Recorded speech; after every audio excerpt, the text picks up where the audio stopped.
자, 오늘 우리가 함께 보실 말씀은 에스겔입니다. 에스겔 3장 12절부터 21절까지 말씀 보시겠습니다. 구약성경 1153페이지 아니면 4페이지쯤에 있습니다. 에스겔 3장 12절부터 21절까지 말씀입니다.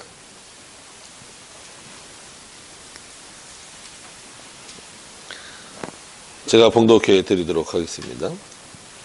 때 주의 영이 나를 들어 올리시는데 내가 뒤에서 크게 울리는 소리를 들으니 찬송할지어다 여호와의 영광이 그의 처소로부터 나오는도다 하니 이는 생물들의 날개가 서로 부딪히는 소리와 생물 곁에 바퀴 소리가 크게 울리는 소리더라. 주의 영이 나를 들어올려 데리고 가시는데 내가 근심하고 분한 마음으로 가니 여호와의 권능이 힘 있게 나를 감동시키시더라. 이에 내가 데라빕에 이르러 그 사로잡힌 백성 곧 그발 강가에 거주하는 자들에게 나아가 그 중에서 두려워 떨며 7일을 지내니라. 7일 후에 여호와의 말씀이 내게 임하여 이르시되 인자야 내가 너를 이스라엘 족속의 파수꾼으로 세웠으니 너는 내 입의 말을 듣고 나를 대신하여 그들을 깨우치라. 가령 내가 악인에게 말하기를 너는 꼭 죽으리라 할 때에 내가 깨우치지 아니하거나 말로 악인에게 일러서 그의 악한 일을 떠나 생명을 구원하게 하지 아니하면 그 악인은 그의 죄악 중에서 죽으려니와 내가 그의 핏값을 내 손에서 찾을 것이고 내가 악인을 깨우치되 그가 그의 악한 마음과 악한 행위에서 돌이키지 아니하면 그의 죄악 중에서 죽으려니와 너는 내 생명을 보존하리라. 또 의인이 그의 공의에서 돌이켜 악을 행할 때에는 이미 행한 그의 공의는 기억할 바 아니라 내가 그 앞에서 거치는 것을 두면 그가 죽을지니 이는 내가 그를 깨우치지 않음이니라. 그는 그의 죄 중에서 죽으려니와 그의 핏값은 내가 내 손에서 찾으리라. 그러나 내가 그 의인을 깨우쳐 범죄하지 아니하게 하므로 그가 범죄하지 아니하면 정령 살리니 이는 깨우침을 받으며 너도 내 영혼을 보존하리라. 아멘. 우리 기도하고 함께 말씀 나누도록 하겠습니다.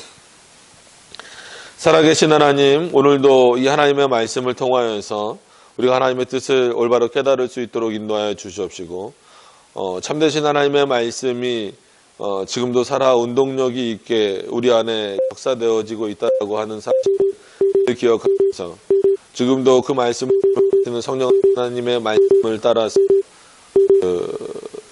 은혜를 따라서 우리가 이 말씀을 올바로 잘 깨닫고 또 우리들의 삶에 잘 적용하고 또 하나님을 섬기는 데 있어서 제1 기준과 규준이 되어지는 내용으로서 하나님의 말씀을 삼아갈 수 있는 우리 성도님들의 삶이 되게 하여 주시옵소서. 예수님의 이름으로 기도드립니다.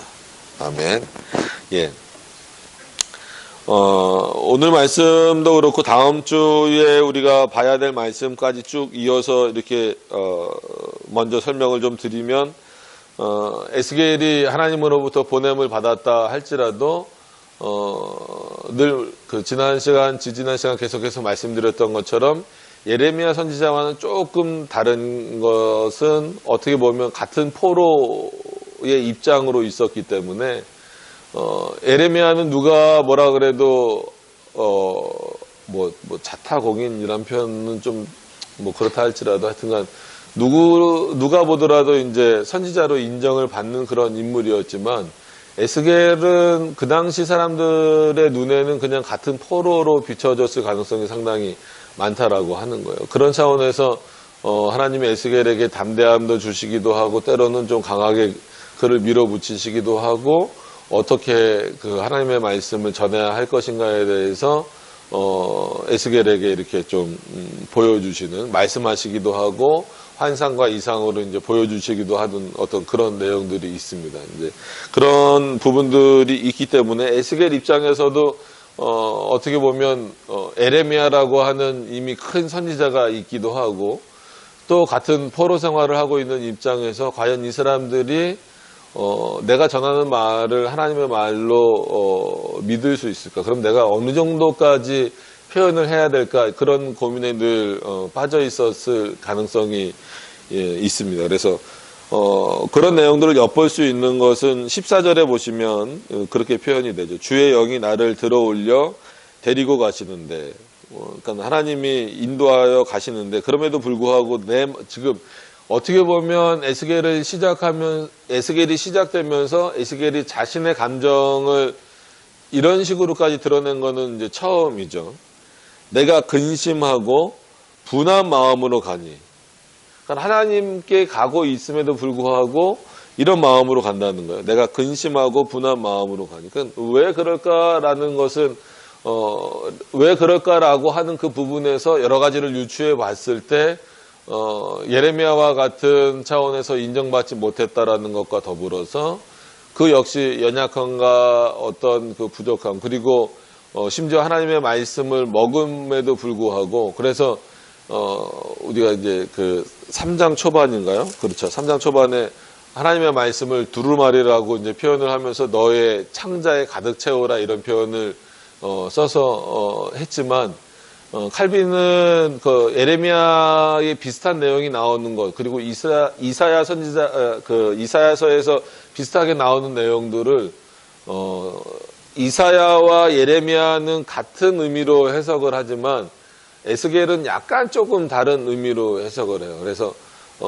이사야에게도 그렇고 예레미야에게도 그렇고 하나님의 말씀이 임했다. 그것이 이제 뭐 두루마기라는 표현도 있고 여러 가지 의미도 있지만, 이사야나 예레미야는 하나님의 말씀을 정말 곱씹고 곱씹어서 자기 안에서 충분히 소화된 상태에서 표현되는 방식이다라고 한다면, 에스겔은 아직 그 정도, 어떻게 보면은 지적인 수준에서 그 정도 수준이 되지 못했고, 어떤 환경적인 부분에서도 그 정도 되지 못했기 때문에 하나님의 말씀이 그에게 가득 채워져 있다 할지라도 그런 거 있잖아요. 내가 이제 뭔가를 많이 들어서 알긴 알아요. 그것에 대해서 믿기도 하고, 근데 그거를 이렇게 막 어떤 말을 해야 될지, 어떻게 설명을 해야 될지, 어떤 말을 먼저 해야 될지, 이런 부분에 있어서 에스겔이 조금 아직은 뭔가 좀 부족했던 부분들이 있어요. 그렇기 때문에 다음 주에는 아예 하나님이 에스겔의 입을 막으시고, 오늘도 15절에 보시면 이렇게 나옵니다. 두려워 떨며 7일을 지내니라. 이거는 어떻게 보면 그들과 함께 일상적인 대화들이나 뭐 이런 거는 가능했어도 하나님의 말씀을 이렇게 전하는 부분에 있어서는 굉장히 좀 그가 이렇게 이미 듣고 본 환상들이 많음에도 불구하고 체계적으로 한마디로 어떻게 이 백성들에게 하나님의 말씀을 증거해서 그 증거의 내용이 대부분 어떤 내용입니까? 그들의 죄를 이렇게 조목조목 따져가서 표현해야 될 것인가에 대한 그 고민이 늘 있었고, 또 앞에서도 그 나온 것처럼 하나님이 듣지 않는 백성들에게 보낸다라고 했을 때 에스겔이 가지고 있는 그 부담감에 대해서도 한번 지난 시간에 말씀을 드렸다시피 그래요. 이렇게 딱 전했는데 한마디로 이제 어떤 뭐라 그럴까요?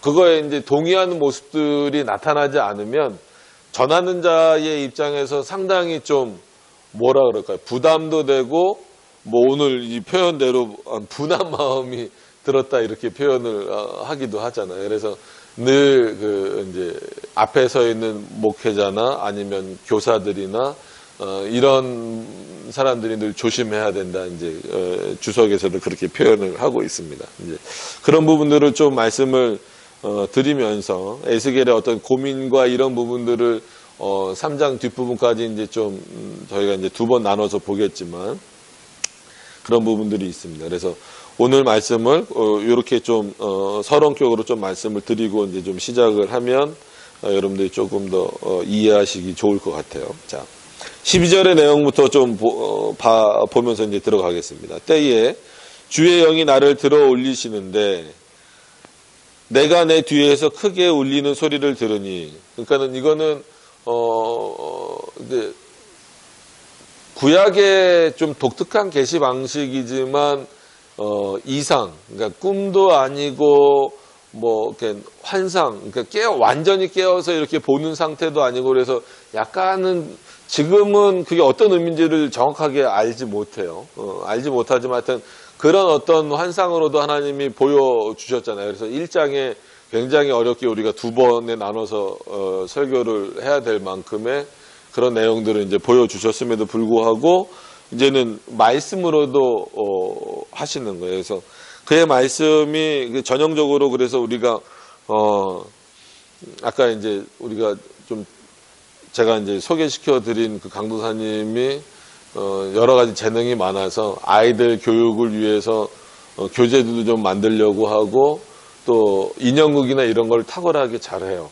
근데 이제 몇 번 지적을 받았죠. 왜냐하면 그렇게 하면 십계명에 어긋난다, 걸린다. 특히나 제2계명이나 이런 부분에 걸린다. 이제 거기서 이제 대표적인 게 그래서 맨 처음부터 없애 나간 게 이제 그거는 뭐 이제 예수님 인형극이니까 예수님의 뭐 모습을 그리거나 만들거나 이런 것들을 이제 못하게 했고 그 다음에 하나님의 음성을 마치 그냥 이제 할아버지의 음성 아니면 그렇게 굵은 음성 이런 걸로 이제 표현하게 했는데 오늘도 분명히 12절에 보시면 주의 영이 나를 끌어올리는데 내가 내 뒤에서 크게 울리는 소리를 들으니 그러니까 분명히 에스겔은 그걸 하나님의 음성으로 들었어요.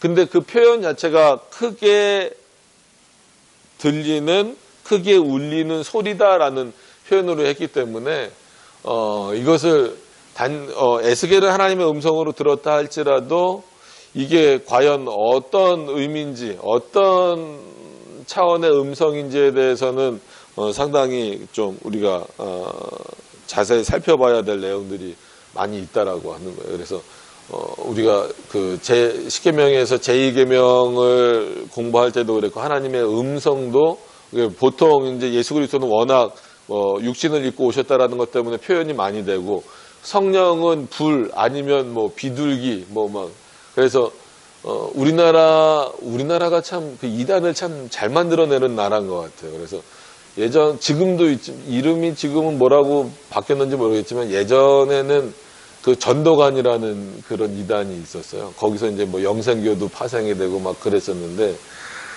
그 전도관에 보면 십자가가 안 달려 있고 그 교회 그 위에 이렇게 교회라는 그 표시를 하는데 비둘기를 이렇게 달아놓은 경우가 있어요.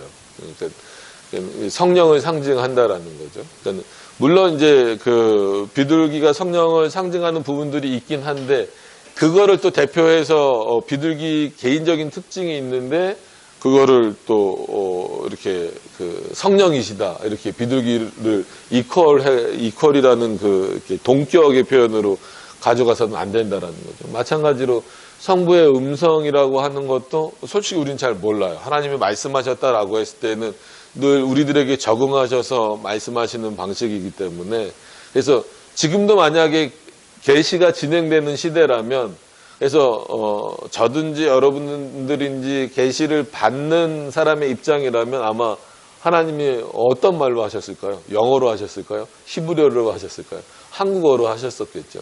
그러니까 그런 방식이라는 거예요. 그래서 하나님이 인간의 언어를 차용하셔서 쓰시기는 했어도 그게 하나님의 진짜 음성이고 언어다라고 표현하기는 굉장히 무리가 있다라고 하는 거예요. 그래서 모세도 그렇고 단순히 하나님의 권위를 높이고 그의 그 표현의 웅장함 어떤 그런 그 뭐라 그럴까요? 문학 기법처럼 이렇게 표현한 것이 아니라 실제로 본인들도 이해하기 어려운 방식이었다라는 거예요. 분명히 하나님의 말씀인 건 알겠고 그게 자기가 알아들을 수 있는 언어로 들려졌음에도 불구하고 이거는 인간의 말과는 다르다라고 하는 거죠. 그래서 늘 말씀드리지만 그래서 그 정도 선에서 좀 이해를 하시는 게 좋아요. 그래서 하나님의 음성을 쉽게 성부의 음성이라고 보통 말하죠. 성부의 음성을 표현할 때 그냥 이렇게 뭐 굵은 목소리라든지 아니면 좀 할아버지와 같은 목소리로 하는 것이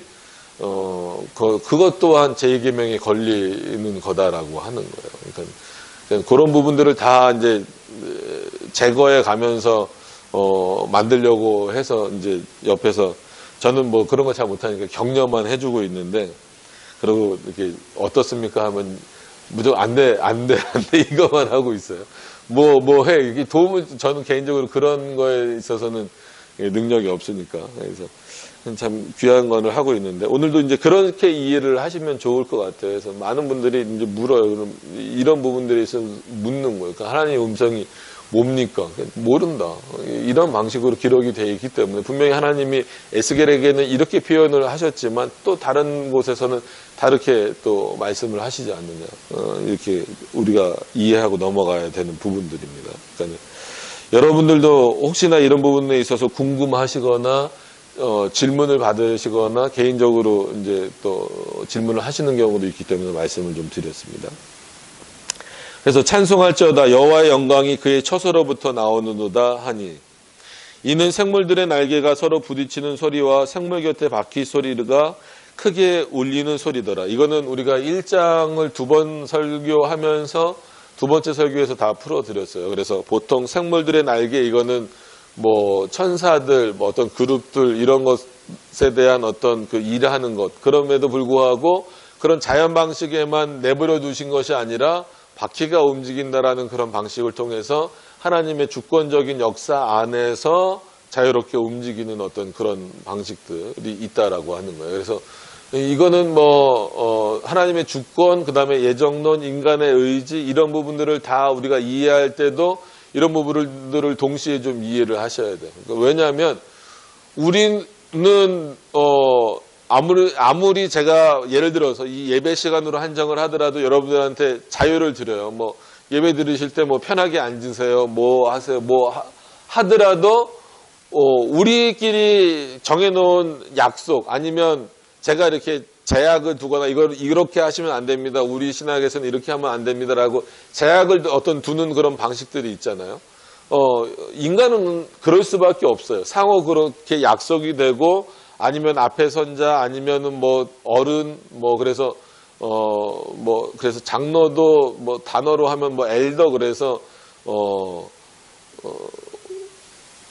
원래는 뭐 이렇게 어른 아니면 좀 표현이 그렇지만 늙은 자들 이런 의미가 많이 들어 있어요. 그러니까 그런 어떤 차원에서 이렇게 하게 되는데 그래서 어린 아이들이 느끼거나 좀 이렇게 질서상 이제 밑에 있는 사람들이 느낄 때는 좀 제약이 있구나. 이런 거가 좀 이렇게 자유가 주어지는 것 같지만 완전한 자유는 아니구나. 이렇게 느껴질 수밖에 없는 게 인간과의 그 관계란 말이에요. 그런데 하나님이 역사하시는 방식은 뭐냐면 늘 말씀드리지만 인간의 자유를 침해하시지 않는 방식으로 얼마든지 역사하실 수 있다는 거예요. 그래서 어떻게 그렇게 역사하실 수 있느냐라고 했을 때 결국은 본질적으로 하나님이 우리랑 다른 분이기도 하면서 그렇기 때문에 하나님의 전능성에 더 큰 의미를 두는 거예요. 인간은 제가 아무리 능력이 많아도 여러분들 앞에 서서는 여러분들에게 제약을 둘 수밖에 없어요. 그러니까는 목사로서 그렇고 아니면 집에 가서 부모로서도 우리 아이들한테도 이렇게 제약을 둘 수밖에 없어요. 그래서 물어보면 아빠가 좋긴 한데 가끔 화낼 때는 무섭다 그러기도 하고 그래서 왜 이거 보면 안 돼? 왜 이거 못하게 해? 이렇게 하기도 하고 그 얘기는 바꿔 말하면 왜 내 자유를 침해해? 왜 내 맘대로 못하게 해? 이런 의미잖아요. 그러니까 하나님이 우리를 방종처럼 내버려 두신다라는 의미는 아니고 이 모든 게 마치 자연 질서처럼 움직이고 늘 말씀드리지만 여러분들의 의지로 모든 일들을 해나가지만 그 모든 것들이 어디 안에서 벗어나지 않게 하나님이 정하신 그 작정이라고 하는 큰 틀 안에서 벗어나지 않도록 역사하신다라는 그 의미로 우리가 이 13절의 내용은 1장에서 우리가 한번 좀 풀었습니다. 그래서 한 번 더 말씀을 드렸습니다. 그러니까 이런 방식들로 이제 에스겔에게 계속해서 이제 하나님이 어떻게 보면 두루마기처럼 먹이셨던 그래서 창자까지 채워졌던 하나님의 말씀들을 이제 그에게 에스겔이 먼저 정리되지 않으면 어떤 말을 전해야 될지 모른단 말이에요. 그래서 예레미야와 이사야와는 조금 다르게 그 너에게 채워졌던 말씀이 이제는 완전히 조금 잘 소화가 되고 어떤 말을 먼저 해야 될 것인가에 대해서 이제 알게 하시는 그런 방식들입니다. 이제 그 과정 속에서 에스겔이 이제 자기 감정을 이제 드러내는 거죠. 이게 이거는 이제 주석에서는 이제 보통 교사들이 조심해야 될 방식이다, 목회자들이 조심해야 될 방식이다라고 말하는데, 요즘에는 좀 범위를 넓혀야 될 것 같아요. 그러니까는 뭐 모든 성도가 신학자가 됐으면 좋겠다 이런 표현도 있기도 하고, 또 요즘엔 워낙 많이 이제 뭐 신학을 공부하지 않아도 접할 수 있는 부분들이 너무나 많기 때문에 그렇기 때문에 이런 부분들을 조금 더 주의 깊게 보셔야 됩니다. 그래서 주의 영이 나를 들어 올려 데리고 가시는데 내가 근심하고 분한 마음으로 가니. 그러니까 아까도 말씀드렸지만 왜 근심하고 분할까요? 이스라엘 백성들이 자신의 말을 듣지 않는 것에 대해서, 그리고 그것을 하나님의 말씀으로 듣지 않는 것에 대해서 쉽게 분내는 경우가 있어요. 그러니까는 설교 초도에도 말씀드렸지만, 만약에 제가 이렇게 여러분들에게 설교를 했는데 여러분들이 뭐 그거는 아닌 것 같은데요, 이러면은 개인적으로 저도 어떤 마음이 들까요? 기분이 나쁠 수 있잖아요. 그래서 이것도 든 예요. 어떤 분이 뭐 실명을 거론하긴 그렇고 아주 유명한 목사님의 설교문을 한마디로 입수를 했대요. 샀는지 얻었는지 어떻게 뭐 했는지 입수를 했대요. 입수를 해서 본인 교회 성도들한테 그대로 읽어줬는데, 성도들이 한마디로 은혜를 못 받는 것처럼 보이고, 성도들이 뭐 설교가 이런 느낌으로 이렇게 있으니까 괜히 이 목사님이 화가 난 거예요. 화가 나갖고, 아니 여러분들 왜 이 설교에 은혜를 못 받냐고, 왜 이 설교에 아멘도 안 하고 끝나고 나서 은혜 받았다라고 말을 안 하냐고. 그러니까 성도들도 황당하잖아요. 아니 목사님 왜 그러시냐고. 이 설교가 어떤 설교냐면 누구누구 목사님 설교라고. 그러니까 이름만 들어도 다 아는 분의 설교예요. 아니 그분이 이거 갖고 설교할 때는 막 사람들이 막 은혜 받고 막 아멘하고 그러는데, 왜 똑같은 거를 내가 가져다가 그 토시 하나 틀리지 않게 여러분들한테 한마디로 읽어줬는데, 설교를 했는데 왜 여러분들은 아무런 반응이 없냐고. 그러니까 뭐 똑같은 의미는 아니더라도 그럴 수 있다라는 거예요. 아니면 혼자 열심히 준비해서 설교했는데 그건 아닌 것 같은데, 만약에 이러면 목사도 연약한 사람인지라 그럴 수 있다라는 거예요. 교사도 열심히 가르쳤는데 그건 아닌 것 같은데요.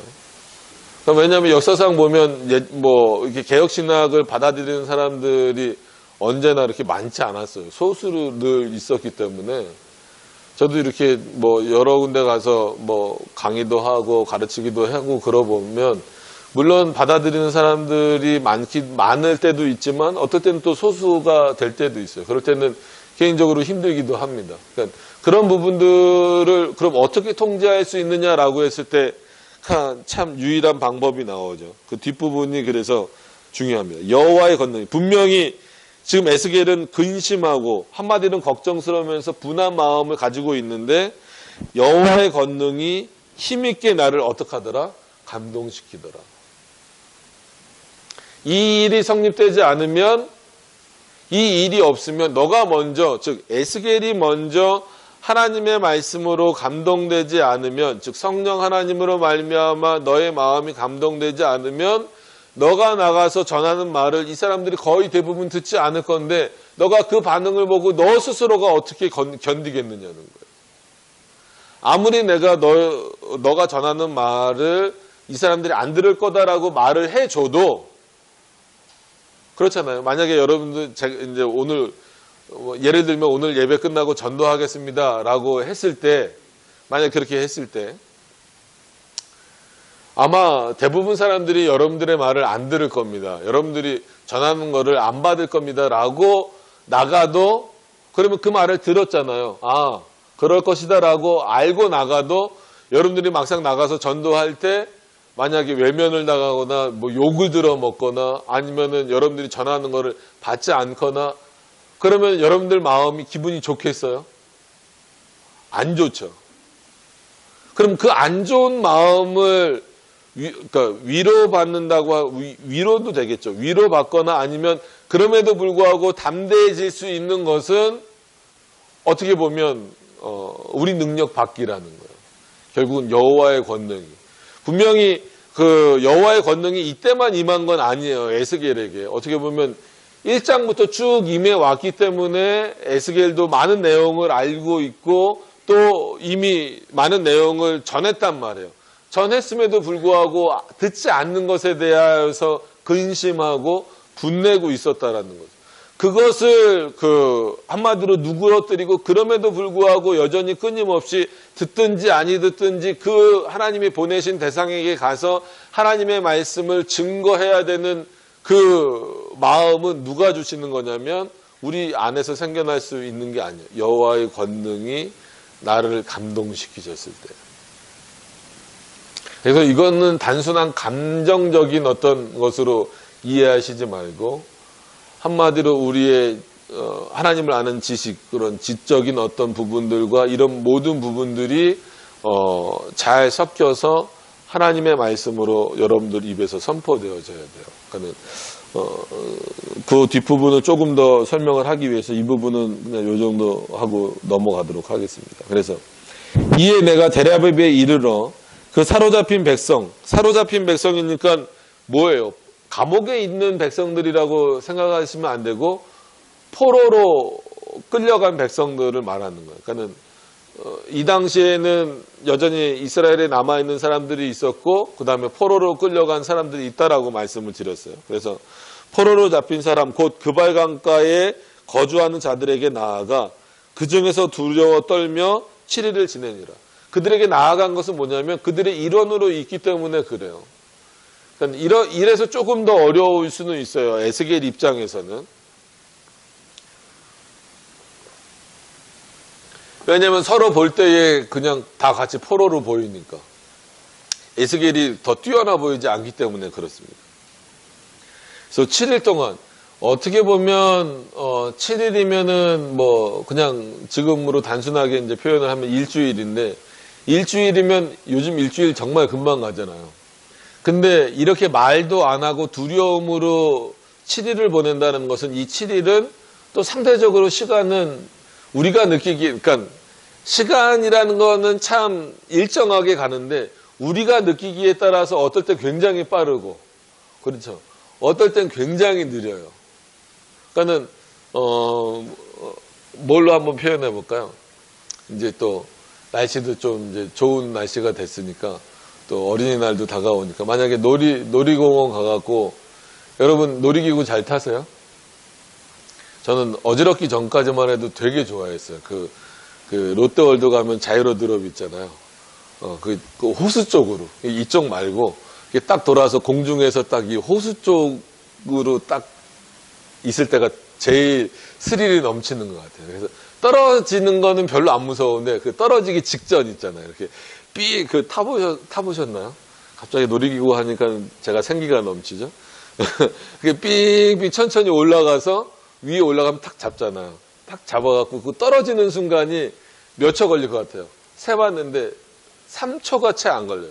하나, 둘, 셋 가기 전에 탁 떨어지거든요.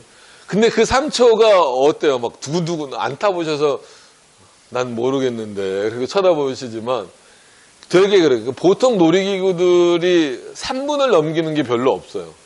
근데 이제 막 그 롤러코스터나 막 이런 거 막 타다 보면은 그 3분이 이제 잘 못 타시는 분들은 뭐 잘 타는 분들은 막 재밌게 하고 벌써 끝났어. 나 또 탈래 그러지만 저도 사모 데리고 이제 그 자이로드롭 잘 못 타요. 저보다 못 타요. 데리고 갔더니 끝나고 나서 욕은 안 했는데 거의 욕처럼 저한테 막 뭐라 그러더래요. 이런 거 태웠다고. 2번 연속 막 정신없을 때 태웠었어요. 네.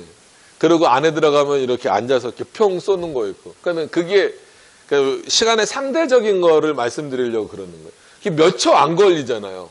몇 초 안 걸리는데 굉장히 오래 걸리는 것 같아요. 그러니까 그런 어떤 거죠. 비유를 한번 그냥 그렇게 들어본 거예요. 그래서 빨리 갈 때는 시간이 진짜 총알처럼 흘러가잖아요. 그래서 뭐 그런 표현도 많이 쓰잖아요. 뭐 30대가 되면 30km로 가고 40대가 되면 40km로 가고 그 이상은 말씀 안 드릴게요. 또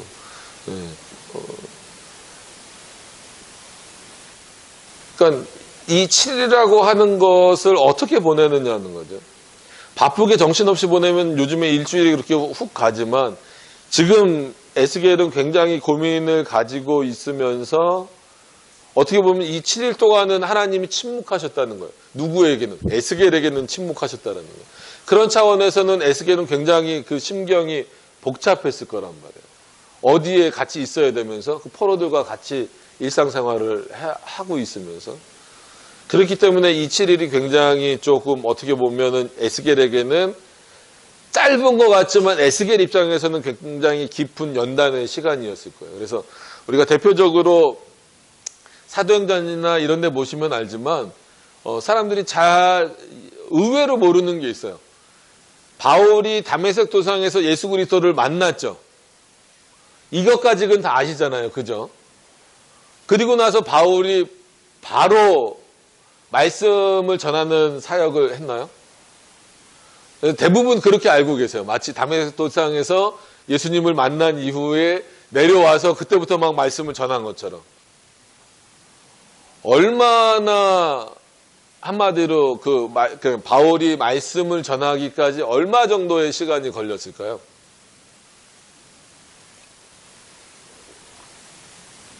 학자들마다 조금 다르기는 한데 최장 14년까지 봐요.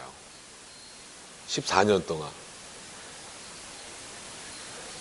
그러면 이 에스겔의 일주일하고는 뭐 다르죠. 근데 느낌은 바울이나 에스겔이나 다르지 않았을 거다라는 거예요. 그러니까는 시간이라는 게 그런 거예요. 그래서 최장 14년까지도 봐요. 보통 이제 뭐 9년이다, 뭐 어떤 분들은 뭐 짧게 보는 분들은 뭐 3년까지도 보기도 하고 길게 보는 분들은 이제 14년까지 보기도 해요. 근데 보통 이제 뭐 한 6년에서 9년 사이로 보죠. 근데 굉장히 그 긴 시간이잖아요. 그러니까 하나님이 분명히 급하신 것 같아서 부르셨는데 그렇게 오랜 기간 동안 침묵하신 게 아니라 그를 연단하고 훈련시키는 과정이 있으셨던 거예요. 근데 오늘은 어떻게 보면 7일 동안 그를 침묵하시면서 연단시키시는 거예요. 그래서 16절에 보면 여기서부터 이제 오늘 봐야 될 말씀의 핵심적인 내용들이 나오는 겁니다.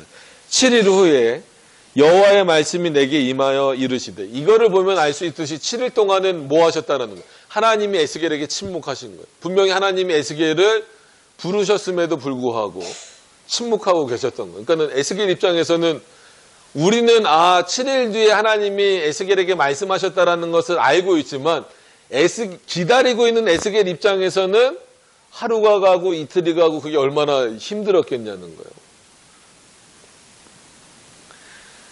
자, 그러면서 하시는 말씀이 뭐냐면, 인자야 내가 너를 이스라엘 족속의 파수꾼으로 세웠으니. 그래서 한 번 더 말씀드리면 여기서 인자라고 하는 것은 예수 그리스도로 바로 넘어가서는 안 됩니다. 독특하게 에스겔서에서는 에스겔을 인자라고 보통 부르셨어요. 그러니까 왜냐하면 다른 곳에서 인자야 그러면 보통 그거는 누구를 가리키는 표현이에요. 신약은 아예 예수님이 자신을 가리키는 표현이다라고 말씀하셨고, 구약에서도 예수 그리스도를 예표하는 표현으로 나오는데, 뭐 에스겔에게 전혀 없는 건 아니지만 1차적으로 에스겔에서 인자야는 누구를 가리키는 거예요? 에스겔을 가리키는 겁니다. 하나님이 그렇게 불러주셨을 때. 그래서 내가 너를 이스라엘 족속의 파수꾼으로 세웠다. 그러니까 이스라엘을 지키는 자로 세웠다라는 거예요. 그러니까 이런 것을 계속해서 표현하는 것은 늘 말씀드리는 것처럼 바울이 자기 변증을 해야 되는 것처럼 에스겔도 그랬어야 된다는 거예요. 그러니까 주변 사람들은 다 그 같은 포로로 보고 있기 때문에. 그리고 이 뒤의 표현이 에스겔에게도 어렵지만 지금 우리들도 다시 한번 깊이 생각해 봐야 되는 의미예요. 자, 그런 차원에서 17절을 다 같이 한번 읽어보시죠. 우리 17절을 한번 다 같이 읽어보는 게 좋을 것 같아요. 자, 시작. 인자야 내가 너를 이스라엘 족속의 파수꾼으로 세웠으니 너는 내 입의 말을 듣고 나를 대신하여 그들을 깨우치라. 아멘. 자, 여러분 보세요. 이제 저를 보시면 됩니다. 보편적인 거를 에스겔에게만 적용되는 게 아니라 보편적인 거를 말씀드릴게요. 하나님으로부터 계시를 받는 선지자든 아니면 모세도 선지자지만 제사장이든 아니면 구약의 사도들이었든 그렇게 계시를 받는 자들은 하나님의 말씀을 직접 들은 거예요. 이상이든 환상이든 다 포함해서 그걸 하나님의 말씀이라고, 계시라고 봤을 때 하나님의 말씀을 들은 거란 말이에요. 그러면 백성들도 하나님의 말씀을 들어야 되죠. 그죠? 그러면 그 백성들은 그 백성들의 입장에서 보면 솔직히 누구의 얘기를 듣는 거예요?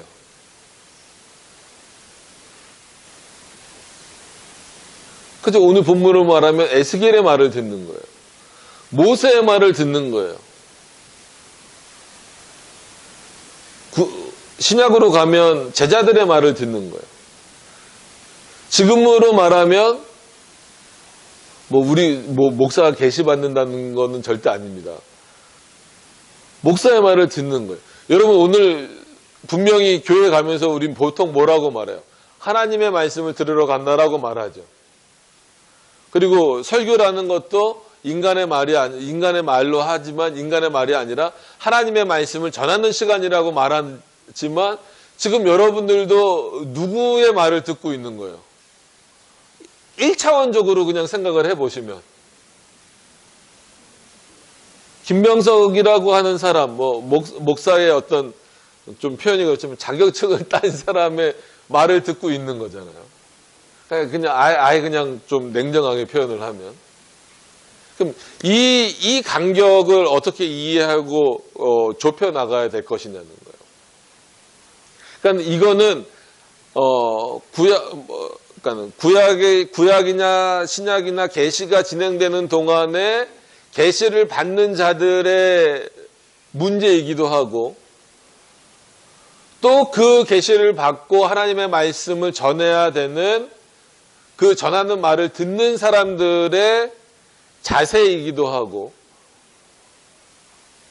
지금도 그거는 마찬가지입니다. 그럼 계시가 종결된 시대이긴 하지만 여전히 우리는 하나님의 말씀을 들어야 돼요. 그러니까 듣는 방법이 지금은 설교도 있고 우리가 직접 성경을 보는 것도 있고 또 우리가 기도하는 것도 있고 여러 가지 다양한 방식이 있다 할지라도 어쨌거나 그 중에 핵심은 하나님의 말씀을 목사로부터 들으시는 거란 말이에요.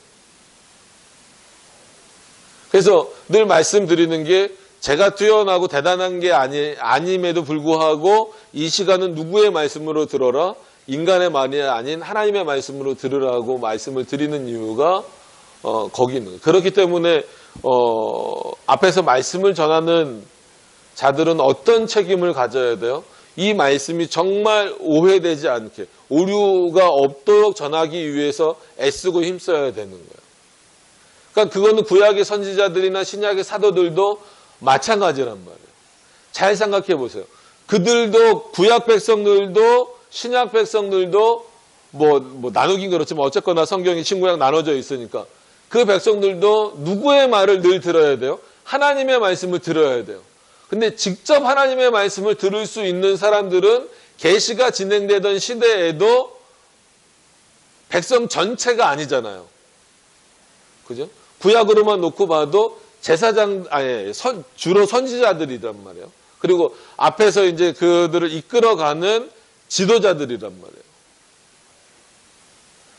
왜냐하면 오늘 독특하게 또 에스겔은 어떤 입장이라 왜 이거를 계속해서 반복해서 말씀드리냐면 여러분들도 마찬가지일 거예요. 만약 제가 저보다 이제 어리신 분들도 있고 저보다 연세가 많으신 분들도 있지만 그럼에도 불구하고 제가 하는 설교를 여러분들이 경청하시는 이유는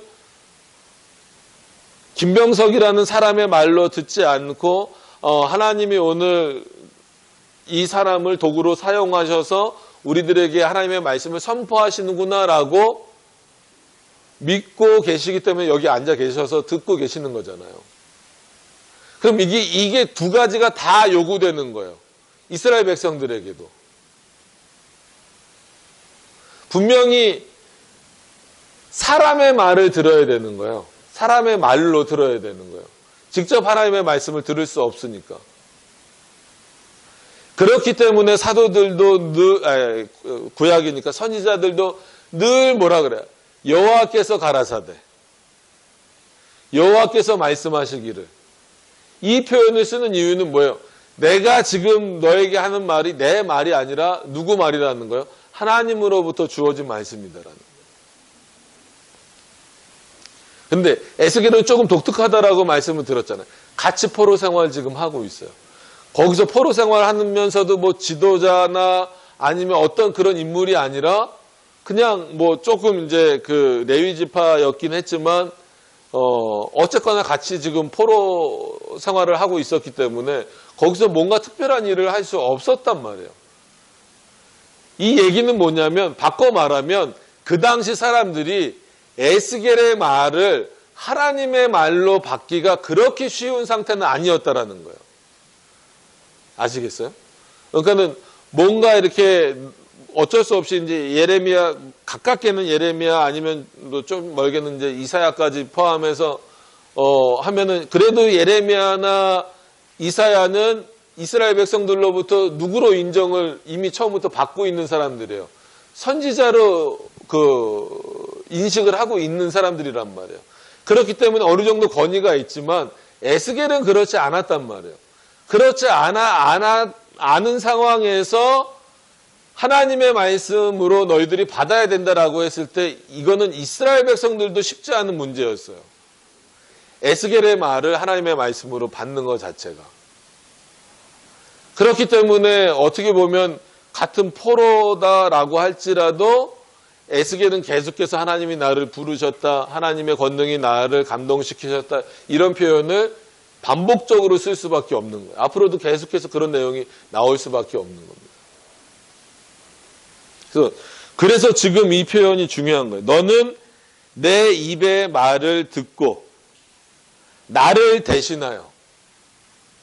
대신하여요. 너는 내 도구가 될 거니까 어떻게 하라는 거예요? 무조건 내 명령에 따라서 너의 감정, 아까 드러냈었던 14절에 드러냈었던 근심하고 분한 마음으로가 아니라 너는 그냥 어떻게 보면 그런 분한 마음이나 이런 것은 여호와의 감동으로 이렇게 감싸 주셨으니까 너는 담대하게 내 말을 들고 나가서 전해라 이거. 그런 차원에서 또 이제 뒷부분에 반복되듯이 그들이 듣든지 아니 듣든지. 근데 오늘은 그 듣든지 아니 듣든지에 대한 내용을 조금 더 자세히 풀어서 설명을 해 주시는 거예요. 그래서 어떻게 보면 창조 이래 어느 시대나 마찬가지로 하나님의 말씀을 직접 듣는 사람들을 통하여서 그게 선지자가 됐던 누구가 됐던 간에 직접 듣는 사람들을 통해서 백성들은 그거를 누구의 말씀으로 듣는 자들이어야 돼요? 하나님의 말씀으로 듣는 자들이어야 돼요. 그렇기 때문에 에스겔도 뭐가 중요한 거예요? 어떻게 하나님의 말씀을 전해야 하는가가 에스겔 입장에서 중요한 겁니다. 그러니까 지금으로서도 앞에 서 있는 자가 그래서 중요한 거예요. 목사가 중요한 거고 교사가 중요한 거고 보통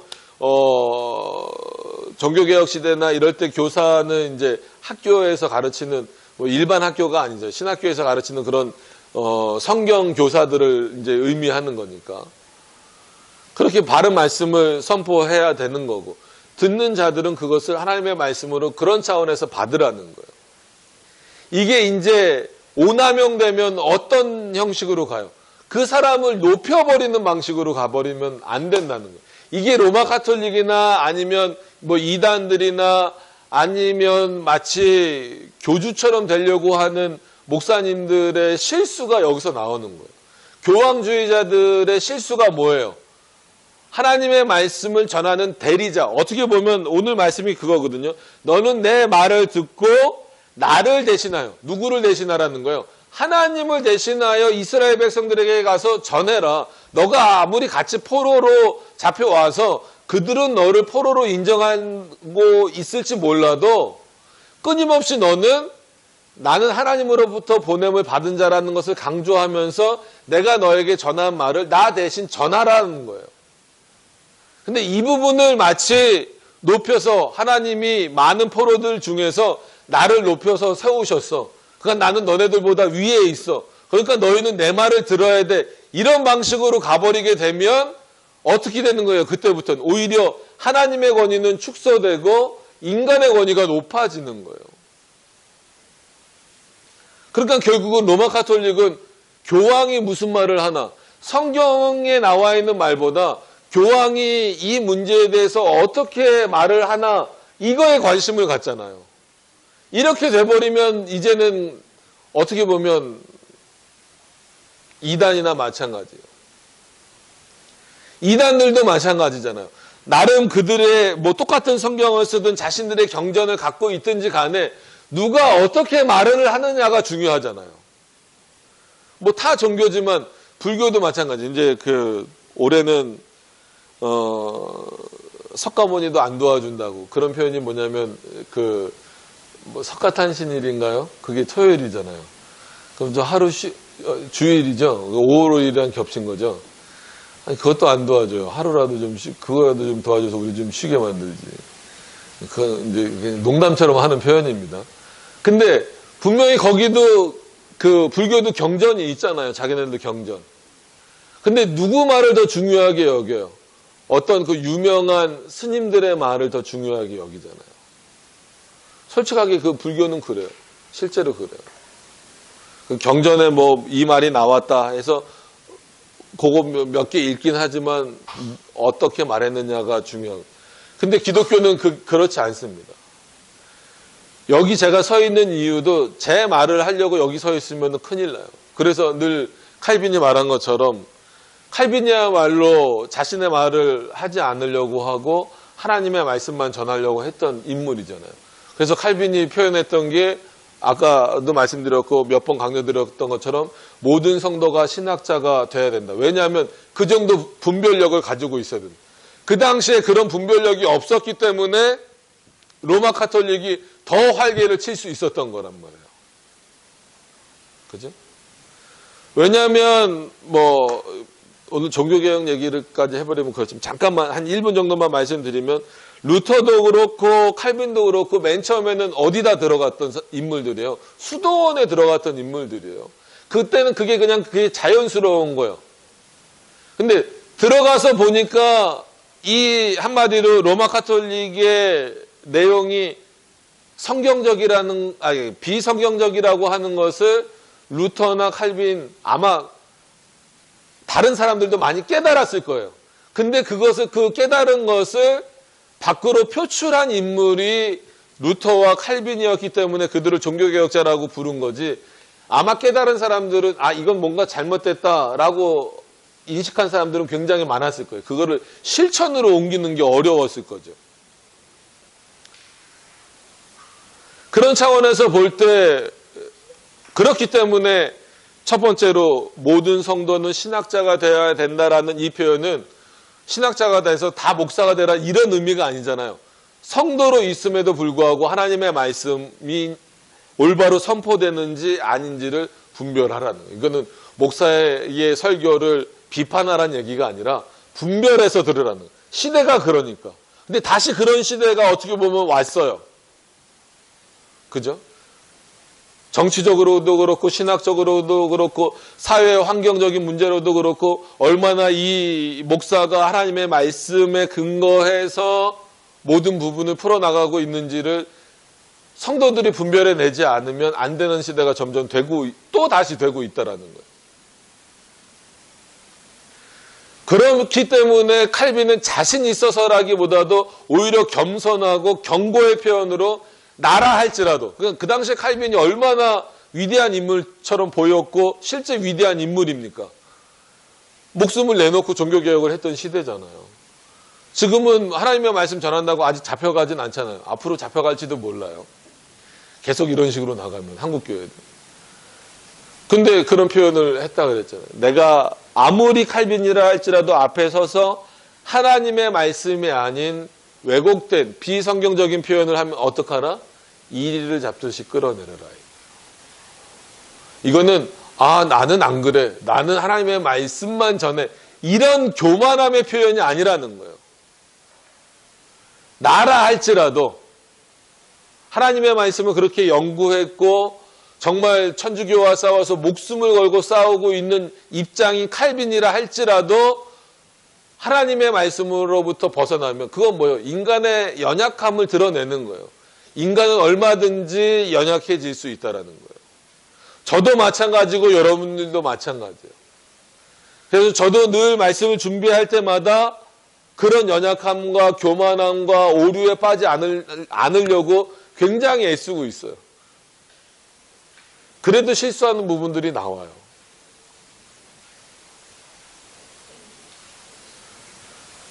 듣는 여러분들도 저 목사가 오늘 말씀대로 설교를 하나 아니면 뭐가 틀렸나 이걸 판단하시라는 게 아니라 분별하라는 거예요. 분별하라는. 그 분별력이 없으면 지금은 이제 우리 교단이 아니지만 좀 표현이 그렇지만 나를 정말 잘 섬기고 하나님의 종으로 인정한다면 내 앞에서 뭘 벗어봐라 이런 표현까지 해서 큰 문제가 됐었잖아요. 그런 식으로 가는 거예요. 이거는 이단보다 더 심한 표현이죠. 말도 안 되는 얘기잖아요. 그래서 요 한 표현이 굉장히 어려운 겁니다. 이런 차원에서. 분명히 여러분들은 사람의 말을 듣는 거예요. 근데 그것을 누구의 말로 들으셔야 된다는 거예요? 하나님의 말씀으로. 그러면 이왕 교황주의 나온 김에 어떨 때만 하나님의 말씀으로 들어야 돼요? 설교할 때만. 제가 이따가 가서 밥 먹을 때 고추장 주세요. 그건 하나님의 말씀이에요? 제 얘기예요? 이거 분별력을 갖고 판단을 해보세요. 그건 제 얘기죠. 그건 제 얘기죠. 근데 그래서 교황 무호설도 그렇게 비슷하게 표현을 해요. 교황이 평상시에 하는 말이 오류가 없다는 게 아니다. 교황이 해석하는 성경이 오류가 없다라는 거예요. 근데 그게 얼마나 부딪힙니까? 자기네들끼리 막 바뀌잖아요. 교황들마다 그때마다 해석이 막 달라지잖아요. 그러니까 이런 딜레마를 해결을 못하는 거예요. 왜? 하나님의 말씀을 대신 전한다라는 표현이 없기 때문에. 그런 의미가 없기 때문에. 그러니까 저 같은 사람은 하나님이 이렇게 세우신 사람은 어떻게 해야 돼요? 하나님의 말씀을 대신해서 성도들에게 전하는 자. 이런 차원에서 하나님 앞에 겸손하게 이 시간에 있어야 되는 거고. 여러분들은 어떤 차원에서 겸손하게 계셔야 돼요? 하나님이 저 앞에 세우신 목사를 통하여서 지금 우리들에게 말씀하시는구나 라는 차원에서 겸손히 말씀을 들으셔야 되는 거예요. 둘 다 겸손해야 되는 거예요. 한쪽도 교만해지면 안 되는 거예요. 이 분별과 판단은 좀 다른 부분입니다. 자, 이거를 길게 말씀드린 이유는 어떻게 보면 평생 여러분들이 고민하셔야 되는 부분이기 때문에, 근데 본문에 또 나왔기 때문에 말씀을 드린 겁니다. 그래서 18절에 보면 아직 이 말을 했다라는 건 아니에요. 에스겔이. 이럴 거다라고, 이렇게 될 것이다라고 지금 하나님이 말씀하시는 거예요. 에스겔에게. 가령 내가 악인에게 말하기를 너는 꼭 죽으리라 할 때에 내가 깨우치지 아니하면, 그러니까 하나님이 악인에게 말하기를 너는 꼭 죽으리라. 이건 당연한 표현이죠. 그랬을 때 내가 너에게 명한 건 뭐냐면 너로 하여금, 즉 에스겔로 하여금 그 악인에게 가서, 악을 행하는 자에게 가서 뭐 하라는 거예요? 하나님이 지금 너를 어떻게 하시려고 한다? 심판하시려고 한다라는 말을 전해라. 그래서 그 자가 깨우치도록 하라는 거예요. 내가 깨우치지 아니하거나 말로 악인에게 일러서 그의 악한 길을 떠나 생명을 구원하게 하지 아니하면 그 악인은 그 죄악 중에서 죽고 너도 그가 죽은 그 피값을 내 손에서 찾을 것이다. 왜? 너는 너의 일을 하지 않았으니까. 두려운 마음 때문에 저 사람들은 어차피 듣지 않을 거니까 라고 네가 생각해서 저 사람들은 악하니까 라고 가서 말을 하지 않으면 그들은 그들대로 죽을 것이고, 여기서 말씀하신다라고 해서, 그러니까 악인에게 말씀하신다라고 해서 하나님이 진짜 악인에게 음성으로 말씀하신다는 얘기가 아니에요. 그럼 지금 세상의 악인들은 다 하나님의 말씀을 들어요. 그런 방식이 아니란 말이에요. 그렇기 때문에 우리의 전도의 대상은 오히려 더 하나님의 말씀을 듣지 않는 자들. 그래서 끝까지 그들을 포기하면 안 돼요. 이게 오히려 예정론이 갖고 있는 풍성함이란 말이에요. 알미니안주의나 웨슬레주의 사람, 거기는 어떻게 보면 인간의 노력으로 이 사람을 인도에 와야 되는 게 그 핵심이지만, 우리의 핵심은 뭐냐면 하나님의 하시는 일을 우리가 대신해서 전하는 것뿐이에요. 우리가 그 사람의 마음을 바꿀 수 있어요, 없어요? 그거는 불가능해요. 그럼에도 불구하고 하나님의 명령이기 때문에 너는 그 악인에게 가서 그 일을 멈추라고 말해야 되고, 그 길에서 돌아서서 어느 길로, 하나님이 원하시는 생명의 길로 오라고 전해야 된다라는 거예요. 그가 너를 욕하든, 그가 너를 때리든, 그가 너에게 무슨 핍박을 가하든, 그렇지 않으면, 그 일을 감당하지 않으면 그는 그 악인은 악인대로 죽겠지만 그 악인이 죽는 핏값은 내가 너에게 찾겠다 이거. 왜? 너는 내 일을 하지 않은 거더라. 내 명령을 어긴 거야. 에스겔이 하나님의 말씀을 전하지 않았기 때문에.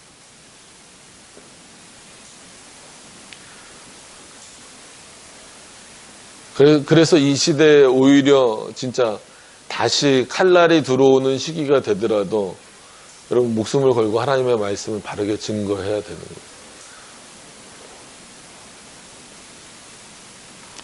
그래서 19절에 내가 악인을 깨우치되 그가 그의 악한 마음과 악한 행위에서 돌이키지 아니하면, 그런데 18절은 안전했을 경우잖아요. 악인에게, 즉 하나님을 떠나 있는 자들에게 하나님의 말씀으로 그들을 깨우치지 않았을 때에는 너도 형벌을 받을 것이다라는 건데, 19절은 내가 악인을 깨우치되 그가 그의 악한 마음과 악한 행위에서 돌이키지 아니하면 그는 그 죄악 중에서 죽으려니와 너는 내 생명을 보존한다. 너의 책임이 아니다라는 거예요. 너가 열심히 하나님의 말씀을, 내 명령을 따라서 그들에게 그렇게 살면 안 됩니다. 그건 하나님의 뜻이 아닙니다. 돌이키셔야 됩니다. 라고 했음에도 불구하고 그들이 돌이키지 않는 것에 대하여서는 내가 그들에게만 책임을 묻겠다라는 거예요. 너의 생명은 보존하겠다라는 거죠. 여러분, 그래서 이 바른 말씀에서, 그래서 우리가 아직 성례에 대한 부분을 이제 소요리 문답이나 설교에서 본격적으로 다루진 않았지만, 우리는 이 성례라 그래서 세례와 성만찬이잖아요. 세례와 성만찬만 있는 것은 중요합니다. 천주교처럼 칠성례를 말하면 안 돼요. 근데 여기에 반드시 따라붙어야 되는 게 있어요. 이거는 안 들으셨어도 사전 지식이 있으신 분들은 한번 대답해 보세요. 이 세례와 성만찬이 진행되기 위해서 반드시 선행되어져야 될 게 있어요. 아니, 선행되어지든 아니면 그게 같이 이루어지든. 말씀 선포. 그래요. 근데 거기에 말씀 선포라고만 하면 부족합니다. 종교개혁자들은 분명히 신실한 말씀의 선포예요. 왜냐하면 말씀 선포 그러면 그 말씀의 내용이 뭔지 모르는 거예요. 그 말씀의 내용이 비성경적일 수도 있는 거예요. 그러면은 그 당시 왜 그렇게 표현했냐면, 로마 가톨릭도 말씀의 선포나 마찬가지죠. 로마 가톨릭 입장에서는. 그죠? 그렇기 때문에 그 말씀의 선포를 받으면서 우리가 성례를 할 수는 있어요, 없어요? 없다라는 거예요. 그렇기 때문에 종교개혁자들은 어떤 표현을 반드시 집어넣냐면 신실한 말씀의 선포, 바른 말씀의 선포, 옳은 말씀의 선포와 세례와 성만찬이 이루어져야 된다는 거예요. 이게 온전한 성례라는 거예요. 나중에 그 부분에 가서 말씀드리겠지만. 그래서 신실하다, 온전하다라고 했을 때는 사람이 온전하진 않잖아요. 하나님의 말씀을 온전하게, 신실하게 왜곡되지 않게 전하라는 거예요. 그 말씀이 선포되지 않으면 나머지 성례는 제대로 됐다 할지라도 그거는 의미가 없다라는 거죠. 마찬가지입니다. 오늘 에스겔에게 하나님이 요구하시는 것은 죗값을 물으시겠다고 하니까 에스겔이 두근두근, 그게 아니라 내가 너에게 명령한 것을 너가 올바로 수행하라는 거예요. 결과는 어떻게 하겠다? 내가 그들이 변화되든지 안 되든지 그거는 내 몫이고, 근데 너가 너가 스스로 판단해서 저는 이미 악인인데 저에게 가서 아무리 전하는데 저 사람은 바뀌지 않을 것 같은데 내가 굳이 저 악인에게 가서 전했다가 괜히 내가 해를 입으면 어떡할까? 이렇게 해서 전하지 않아서 그 악인이 그 죄로 말미암아 죽게 된다면 너는 누구의 명령을 어긴 것이다? 내 명령을 어긴 것이다. 너의 판단으로 인하여서 그가 뭐를 듣는 것이 거절돼 버린 거예요? 바른 하나님의 말씀을 듣는, 이 당시로 말하면 경고겠죠. 그 심판의 경고를 듣지 못하게 만든 책임이 누구에게? 에스겔 너에게 있다. 그렇기 때문에 너에게도 내가 책임을 묻겠다라는 거예요. 그러나 너가 가서 그 악인에게 전했을 때에는, 그럼에도 불구하고 그 악인이 돌이키지 않았을 때에는 너에게 책임을 묻지 않겠다. 그게 생명을 보존하겠다라는 거예요. 여러분, 하나님의 말씀을 전하는 게 이런 차원입니다. 결코 그게 가벼운 게 아니에요.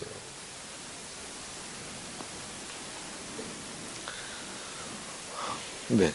20절에 또 의인이 그의 공의에서 돌이켜 악을 행할 때에는 이미 행한 그의 공의는 기억할 바 아니라.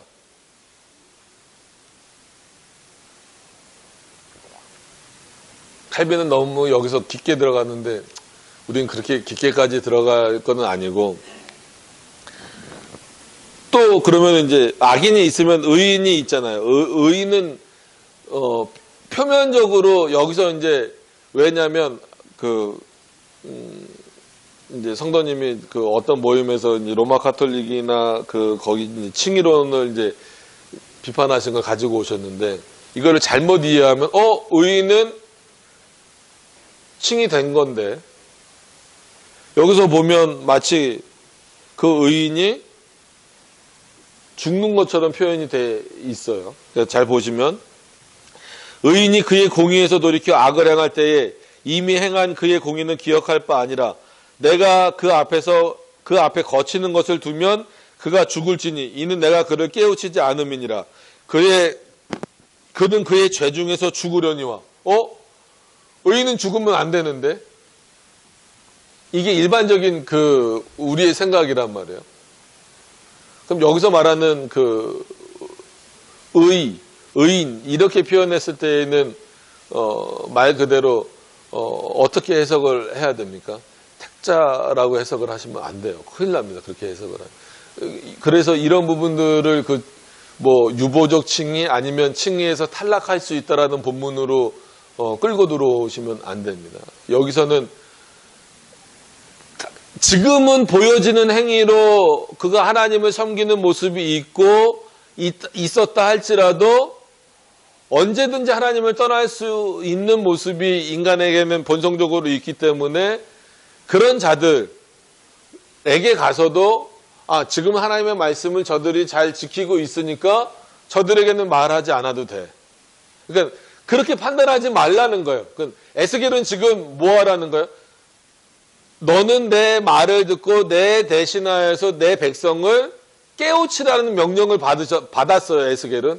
그러면 에스겔은 그 백성 누구에게든지 가야 돼요. 자기가 판단해서 이 사람은 악인이니까 안 가도 되고, 이 사람은 의인, 지금 하나님을 잘 믿고 있으니까, 잘 섬기고 있으니까 안 가도 되고. 그럼 뭐예요, 에스겔은? 아무에게도 안 가는 거잖아요. 하나님은 어떻게 하라는 거예요?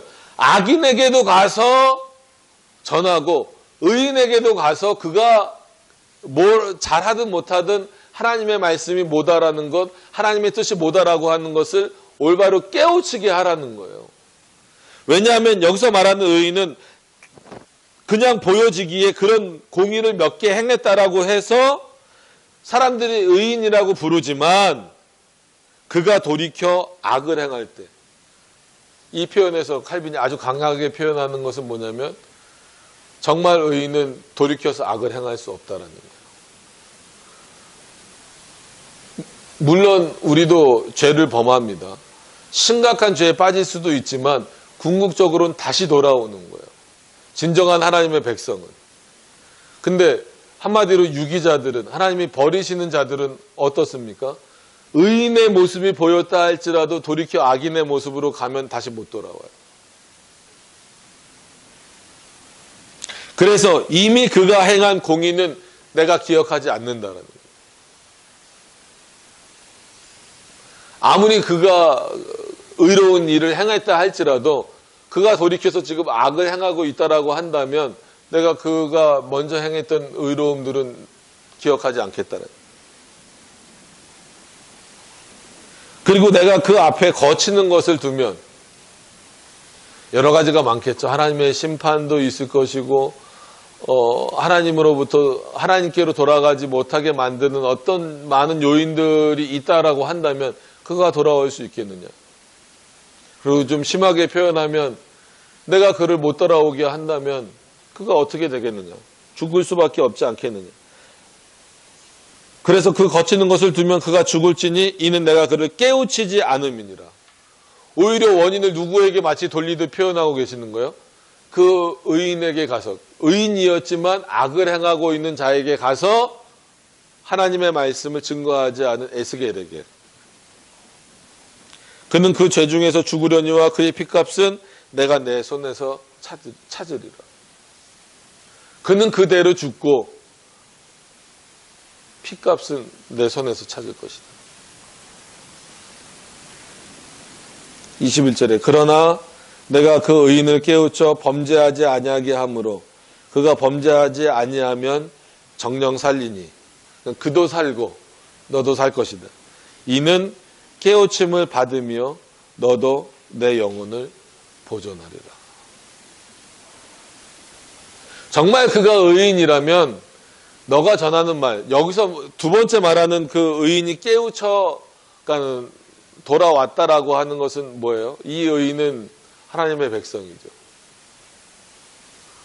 그러니까 같은 의인이라는 표현을 썼어도 20절의 의인과 21절의 의인은 다른 의미로 봐야 됩니다.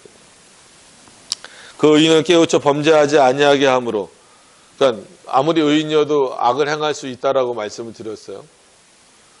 그러니까 완전히 돌이킬 수는 없어도 죄를 범할 수 있어요. 그럼 그에게 가서 지금 당신 그렇게 하면 안 됩니다. 하나님의 말씀대로 다시 돌이켜야 됩니다라고 했을 때 그가 돌이키고 오면 그는 살 것이고 이 깨우침을 받을 것이며 너도 살 것이다라는 거예요.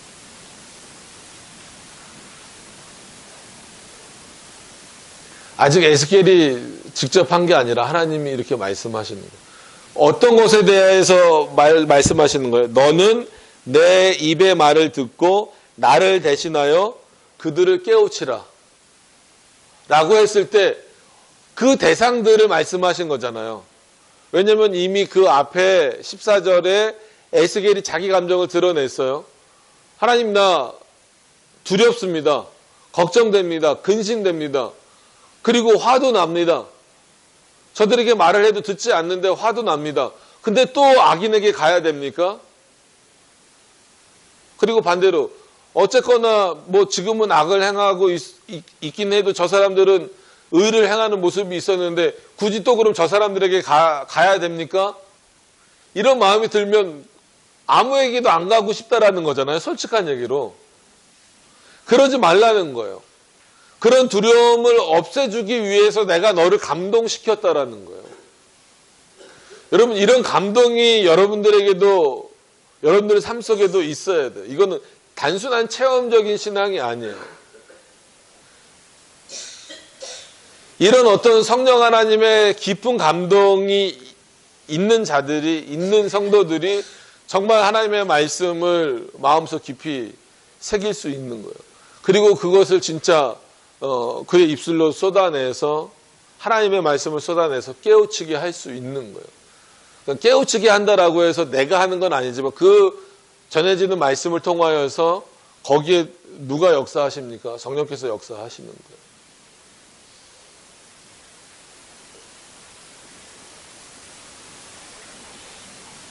여러분, 이 에스겔이 받은 이 명령을 여러분 깊이 한번 생각해 보시기를 바랍니다.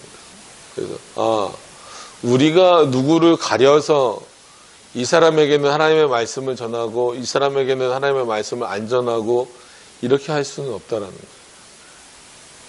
기본적으로 우리는 본성적으로 악한 차원에 있기 때문에, 그리고 이 당시 이스라엘 백성들이 패역한 상태에 있었기 때문에 너의 말을 듣든지 아니 듣든지 말 그대로 너는 내 말을 전해서 그들을 깨우쳐야 된다. 내가 그러기 위해서 너를 세웠는데 너가 그 일을 하지 않으면 안 되지 않겠느냐라는 거예요. 그리고 이제 덧붙여서 좀 해석적 의미로 들어가서 말씀드릴 때 칼빈도 그래요. 지금 이 주석을 보고 있는 사람, 그리고 본인 설교를 듣고 본인 책을 읽는 사람도 칼빈의 내용이라고 보지 말라는 거예요. 그럼 그건 칼빈의 내용이, 그건 칼빈이 그렇게 해석한 거야. 그러면은 벌써 어떤 거리감이 생겨버려요. 하나님의 말씀이 아닌 게 돼버릴 수 있다라는 거예요. 이건 그 목사의 해석이야. 이렇게 넘어가.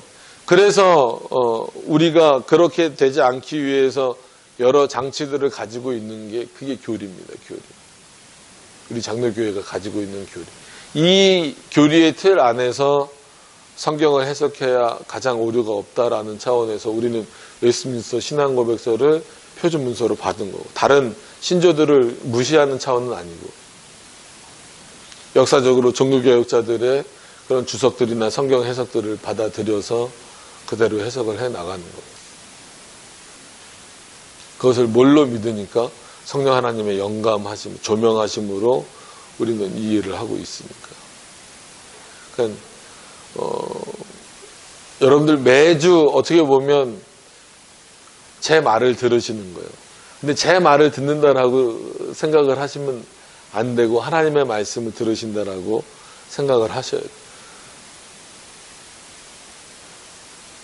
그래서 여러분들이 제 설교도 분별하셔야 돼요. 이런 말 목사들이 잘 안 합니다.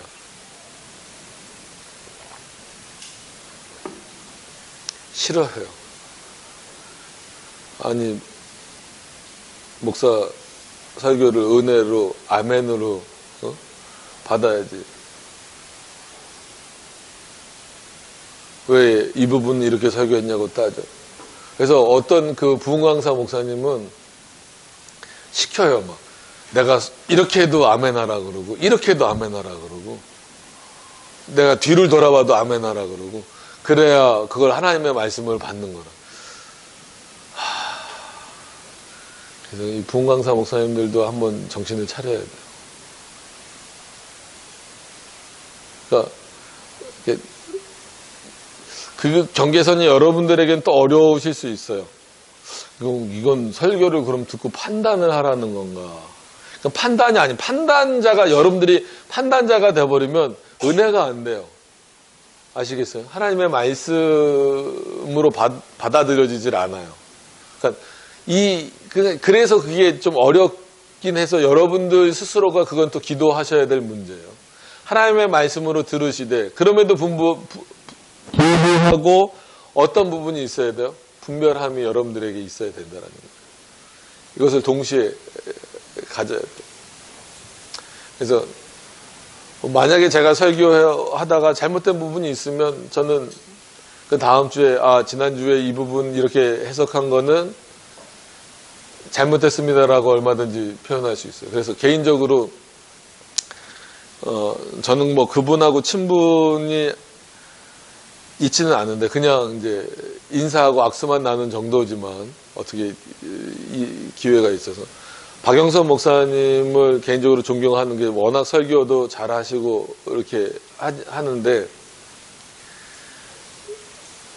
김영규 교수님이 거기 협동 목사로 오래 계셨었어요. 협동 목사님으로.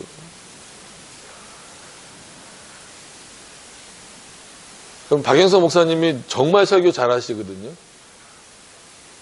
근데도 김영규 교수님은 또 교수다 보니까 또 어떤 부분에서 또 걸리는 부분이 있잖아요.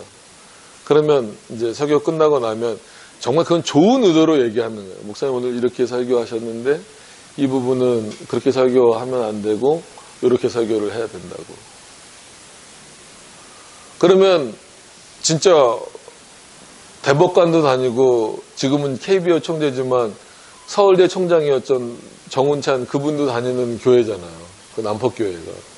어마어마하게 그 한마디로 이제 힘 있는 사람들이 많이 다님에도 불구하고 그러니까 그런 교회 담임 목사님이니까 협동 목사가 와갖고 그 목사님 이거 이렇게 해석하면 안 됩니다 하면은 대부분 잘라버리든지 이 설교는 내가 알아서 하는데 근데 그분은 다음 시간에 올라가셔서 지난주에 제가 이렇게 설교를 했는데 이 부분은 이렇게 들어보니까 이렇게 해석을 하면 안 되고 이렇게 해석을 하는 게 더 우리 정통 개혁신학에 맞는 겁니다. 그래서 이 부분은 이렇게 수정을 하겠습니다. 그런 거에 저는 두 분 다 정말 탁월한 분이잖아요. 그냥 쉽지 않은 거예요. 그 위치에 올라가서 목사가 솔직한 얘기로 목사가 실컷 설교해 놓고 다음 주에 지난주에 이거는 제가 잘못한 거 이거는 개척교회 목사인 저도 쉽지 않은 문제예요. 솔직한 얘기로. 근데 그 한마디로 유명한 사람들 한마디로 그 강남에 한마디로 좀 표현이 그렇지만 잘난 사람들이 모여 있는 그 큰 교회 담임 목사님이 그것도 대외적으로 정말 그분의 설교를 매주 듣고 책으로 나와 있는 거 빼지 않고 읽는 독자가 많다는 걸 본인도 알고 있음에도 불구하고 공개적으로 이거는 이렇게 해석하면 안 되고 요렇게 해석하는 걸로 바꾸겠습니다. 이거는 그렇게 쉬운 문제가 아니에요. 그럴 수 있는 거는 전하는 자도 어떤 자세로 있는 거예요. 하나님의 말씀을 대신 전한다라는 걸로. 그러면 성도들도 어떻게 해야 돼요? 하나님의 말씀을 그 목사를 통해서 대신 듣는. 이게 성립이 되지 않으면 그 교회는 하나님의 말씀이 온전히 선포된다라고 설명하기가 어려워요. 그러니까 이런 부분들을 왜 자꾸 반복적으로 말씀드리냐면 왜냐하면 어떻게 보면 17절에 이 표현을 가지고 결국은 에스겔이 나가야 되는데 에스겔이 실수할 수 있는 부분들과 에스겔이 맞닥뜨려야 되는 대상들에 대해서 지금 18절부터 말씀해 주신 거잖아요. 그렇죠? 그런 부분이 있기 때문에 이런 표현을 쓴 겁니다. 그래서 저도 그렇고 여러분들도 그렇고 하나님의 말씀을 대할 때 늘 이런 마음으로 하나님이 내 입의 말을 듣고 나를 대신하여 누구를 깨우치게 하시는 방식으로 늘 전해주시는 이것을 꼭 기억하셔서 하나님이 기뻐 받으시는 그 예배가 뭘까라고 했을 때 오늘 오후에도 이제 안식일 문제니까 예배가 또 예배 문제도 또 나오겠지만 결국은 겸손함, 그 하나님에 대한 경외함 그리고 본질적으로는 성령께서 우리 마음을 감동시켜 주셔야 된다는